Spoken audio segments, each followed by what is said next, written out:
Now the next step I'm talking about to release your mixtape, and another asset that you should have, is that of an email list. Email subscribers are one of the most responsive followers online. Their attention is so much more focused on you and your music because they've actually gone out of their way to subscribe to your website. Email subscribers actually only sign up to your newsletter if they actually want to hear you. Social media followers tend to follow you in the hope that you will actually follow them back. So there's no kind of reciprocal thing with email. If someone starts subscribing, it's not like they're hitting you up next week saying, why haven't you subscribed to my newsletter? What is email marketing though? Email marketing is permission-based marketing. When someone gives you their email address, their name and their email address, basically they're saying, I'm allowing you to contact me with updates about maybe your music or your merch or your shows, whatever. But make sure you have a privacy policy on your website if you're doing it that way, to keep everything within the Can Spam Act. Now, just because someone gives you their email address doesn't give you the right to kind of just bombard them with buy now buttons or merch or show tickets, stuff like that. I hate when I subscribe to like famous rock bands or something like that, and I only ever seem to get an email from them when there's a show or they're selling another t-shirt. I never really find out about the band at all, and I think it's a really shitty way of marketing, because with email, I think you should use it to promote your blog. Basically, you write the content, you can take the content that you wrote on your blog and pop it into an email, send them, publish that way as well. When we're using all these kind of tools online, we're just using different publishing tools. The message is probably the same on each of them.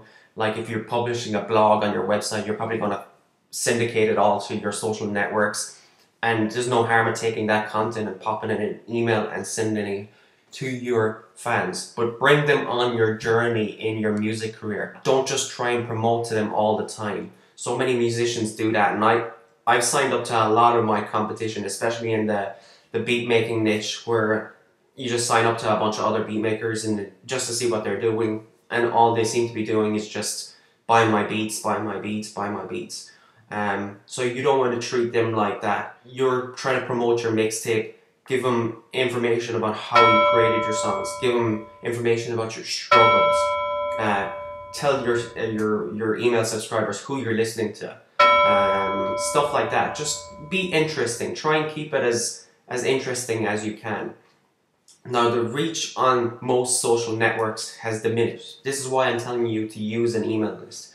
If you want real attention on social media like Twitter, Facebook, whatever kind of social media that's out there now, even YouTube as well, you have to pay to play, really, especially with Facebook. If you ever see, when you pop a post on Facebook, they do everything in their power to get you to boost that button. You have to kind of come up with some kind of clever ways to use email instead of social networks, because email doesn't require you to like pay to access those people. Maybe you have to use the software in the first place. You're paying for the software. It doesn't matter how many people, there could be 10,000 or whatever on my email list. Basically with social media is we're playing a renting game. We don't own any of these social media channels. They can actually take one of these channels from us at any time. If you build an email list, it's actually yours. Let's say if you have an issue with the email software company, you can download your email list and put it onto another company. That's the beauty about email. And anytime you send out an email, you don't have to pay for it in a sense like a campaign. If you're paying for the software every month, that's fair enough, but you don't have to pay per time you contact those people or anytime you've got a promotion or something to share with your audience. Literally with Facebook now and Twitter is that you actually have to pay to get it in front of people. And that just, it's a really difficult model when you're starting off. It's a really difficult thing to do when you're just trying to bootstrap it.